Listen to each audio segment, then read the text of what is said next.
So I want to continue looking at this inward wrist turn, this Kote Hineri, instead of, Kote Gaishi, outside, inside. We looked at Sankyo, which is turning the wrist all the way in and grabbing, but just because it's turning in, that's not the only technique that's from there. There's another very, very famous technique in the Aiki world. Aikido would call this Nikyo. It's the second teaching, and it's turning the wrist in and then forcing the pinky back towards the head. Classical sword technique. But it's still part of the inward wrist turn. What we're looking at specifically, though, is a compound torque of turning the wrist in and then torquing the wrist back on itself. So let's take a look.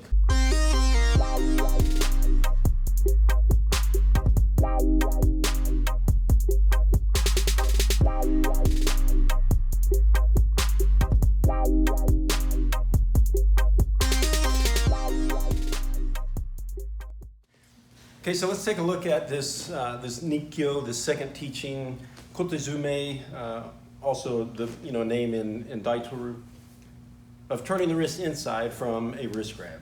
So she grabs, traditionally there is a striking component as I bring my wrist to the outside and back in, and I cut down towards her center.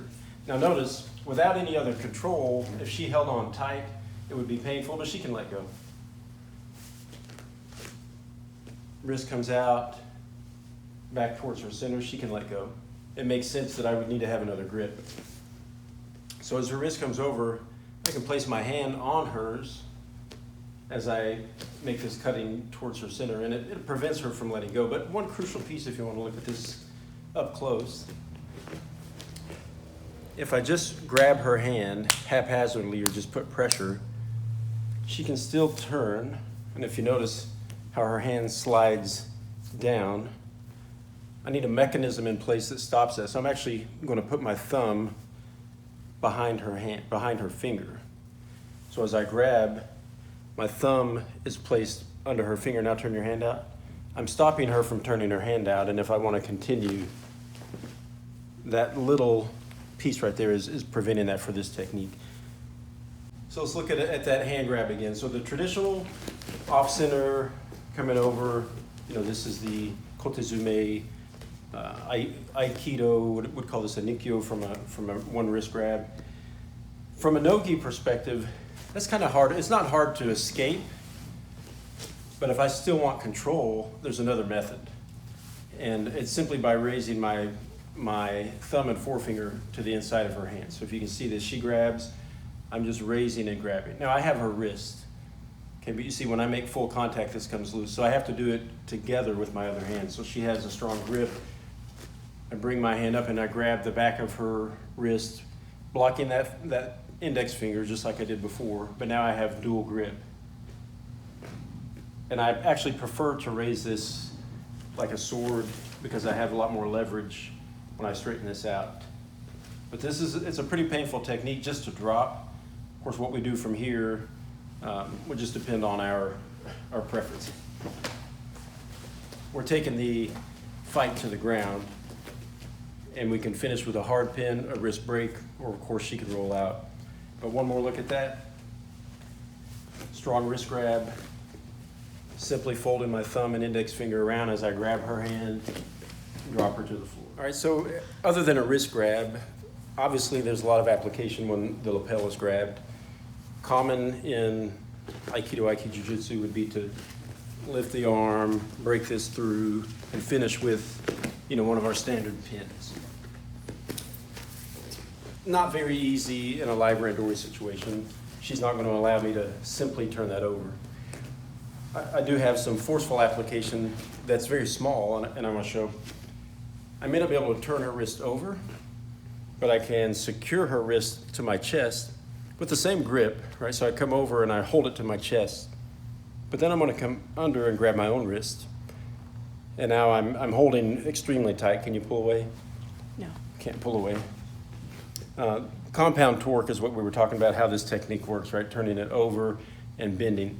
In this case, the turn over is happening very slightly. So if I just bend forward, not much occurs. If I turn to the side, it doesn't feel good, but she can keep running. So I'm actually turning this over almost like I'm bowing to the corner here. And that's absolutely going to put her on the ground. Where we go from here, I could continue, tearing ligaments, breaking, whatever, or we just end up in a combat on the ground.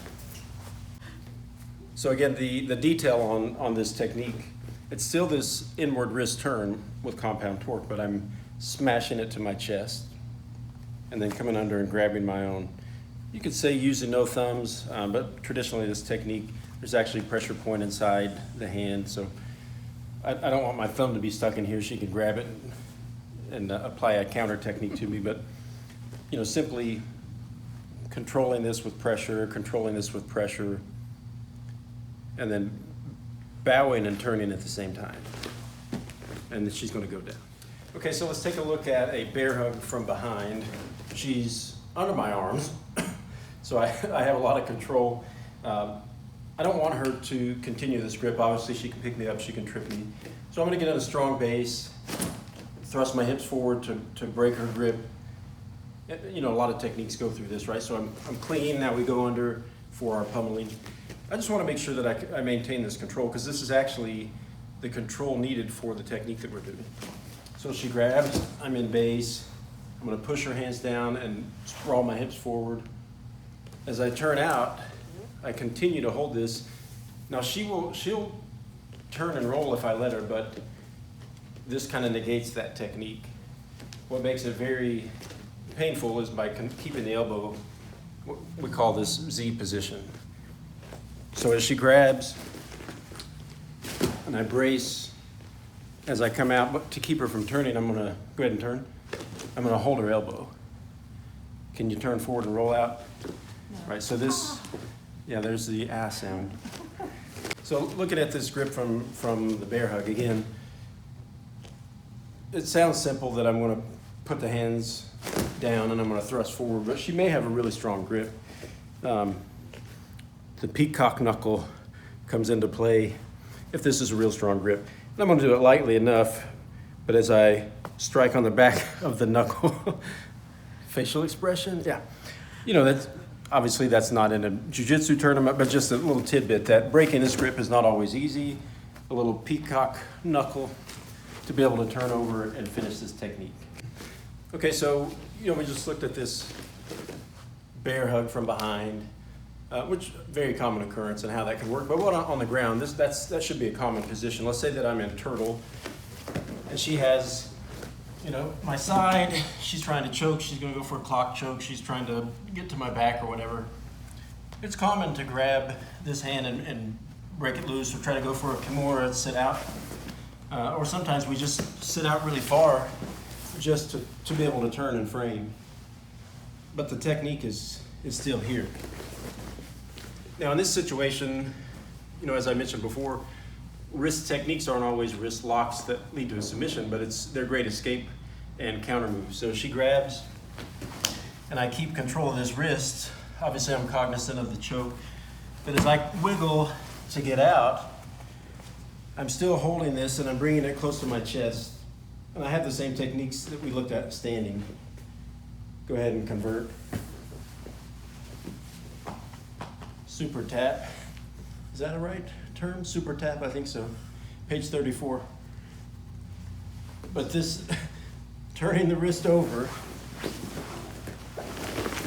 holding it to my chest, and watching the elbow. Whatever move she tries to do, I'm going to keep this elbow flat. Go ahead and hop to side control. So I loosened up so she could hop over there, but I have this same grip, and I'm just trying to turn her hand over on my chest and pull the elbow back down. So as she has grip, she's going to try to hop over. She's going to try to do, Toriando pass. This is, if you look at her wrist, it's already turned inside. So I have to make a concerted effort to reach my hand over. But from here, go ahead and start passing. Right. And again, I'm not grabbing fingers, I'm not doing anything that we would call taboo. It's just this grip. Go ahead and go back. Now, where did we end there, right? I'm having to lean over and I'm choosing to grab her hand. I'm using my knee to help torque this. She might think she's passing. Go ahead. But there's definitely wrist control that's preventing her from just being able to smash. We'll look at it again. Okay, so again, she has good solid grips inside. She's going to try to pass in some way. I'm going to make an effort to reach across. I'm just controlling at the knuckle here. I definitely don't want my thumb inside where she can break it. But I'm controlling her knuckle. I'm getting across her hand. I'm going to use my knee to help turn as she tries to force and pass in. Just this position right here is stopping her from passing. On this side, she may switch, obviously, and then I have her elbow, because again, that's the kind of the super control. If I just let her turn over, go ahead and stand back up. If I just forced her to turn over, she would run and be able to get away from this side. But if you go back, just like we saw standing, if I cause her to turn, but I keep her elbow, it's a stalemate, if anything. If anything, she'll pause, realizing there's pain, and then we have to figure where we go from here. Okay, so in guard, again, she's beginning a standard grip break. She's putting her hand on my chest. Her hand's actually flat on my chest, which is great for this technique. Obviously, our standard self-defense of just collapsing the wrist backwards is here, but I want to focus on the torque. So putting pressure on her wrist with the intention of actually torquing is adding a little bit different pressure. And of course, me moving my legs causes different pressure, but she's still trying to break guard. And all I'm going to do is collapse her elbow by pushing inside on her elbow. And as I continue, you can't see her face from this angle, but as I continue this torque this direction, and I'm forcing her elbow that direction, and I'm using my legs to bring her in, it's just extremely painful. Definitely you can get a tap from this position just from them grabbing your wrist, because I have my legs controlling her, right? If this was side control or mount, it'd be enough to cause her to move, maybe allowing me to escape. But from this position, again, trying to fight, she postures up, she puts her hand on my chest, I say thank you, I grip it tight, I bring her elbow down and bring my knees in, and there, she's tapped a lot today, so I'm going to be easy on this wrist. You don't want it to be flat, but I want to flatten. Yeah, if I flatten my wrist, then wrist locks, even our standard wrist lock is here, right? Mm-hmm. But if you are able to grab and turn it over, and use your legs also that makes it harder. Now collapse my elbow. Yeah. That's the same technique from standing, right? So it's turning my wrist over and then pulling my elbow in to get that kind of Z configuration. Because I have you. Yeah, you have control. So you can't move. That's how you can get a submission. Yeah, so I'm going to start my pass as I make this control. Yeah, you force that over, use your legs to pull me in and pull my elbow. Yeah, so I don't like that. If you control more, like as much as you can, as I try to stand back up, so you're pulling me down that way, you should actually let me fold over this way. There you go. Okay, so more into you instead of away. Yeah. So even though the force is going this way, I don't want to take this way. I'm going to pull it in. Yeah, it's actually straight center line. So again, think about, standing, we talked how I'm turning this over and trying to put your pinky towards your face. So as you do this, you need to think of when it turns me over, you pull me in. Oh, that's it. That's it. Now I know how you feel. All right, so thanks for taking a look at another video on a wrist lock series. Still continuing with the wrist intern. Thank you, Amber, for keeping your wrist healthy. Good night. Again? Okay.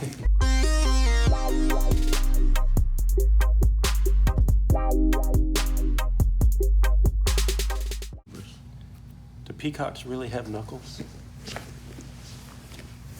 How are the wrists? Inappropriate judo move. As we were discussing.